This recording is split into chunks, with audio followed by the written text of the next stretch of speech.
রসের সুই পিঠা কে কে খাইছেন অবশ্যই বলবেন। আর এই পিঠাটা কিন্তু অনেক মজার।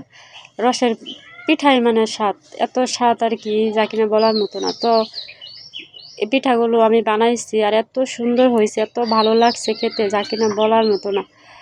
তো একটু কষ্ট আর কি, খাটনি। তো গুড়ের থেকে কিন্তু রসটা খুবই ভালো।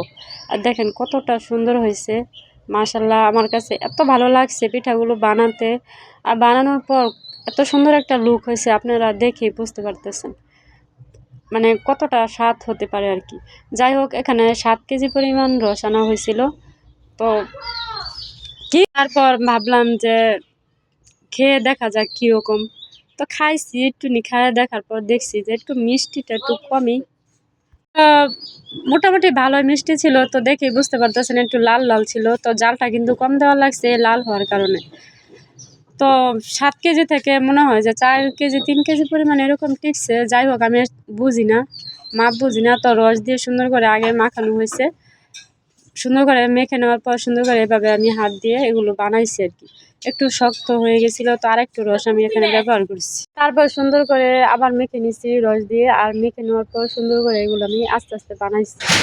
আর এতটা বড় বানাই নাই, আর এত ছোটও বানাই নাই, তো মিডিয়াম সাইজ আর কি বানাইছি। এগুলো আগের দিনের মানুষ আর কি এরকম সাইজে বানায়। তো এরকম সাইজে। আর আমার প্রচুর পরিমাণে ঠান্ডা লাগছে, ঠান্ডা মাথা ব্যথা। মনে হয় যে সবারই এরকম ঠান্ডা লাগছে, কারণ এখন সিজনটা এরকম পড়ছে আর কি। যাই হোক, তারপর সুন্দর করে এগুলো সবগুলো বানাতে হবে। বানাতে একটু দেরি হয়েছে, তারপরও কিন্তু একটা জিনিস বানাতে গেলে কিন্তু বানানো হলে কিন্তু ভালো লাগে।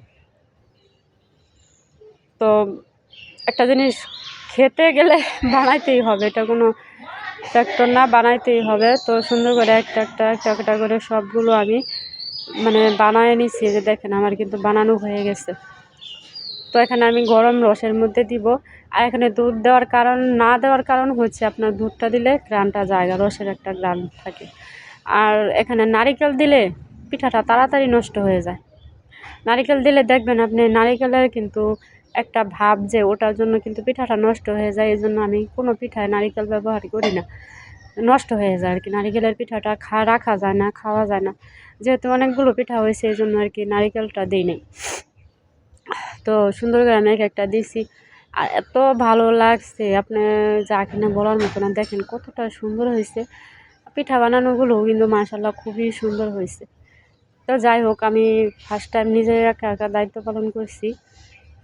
আর খুবই ভালো লাগছে আমার কাছে পিঠাগুলো বানানোর জন্য আর কি।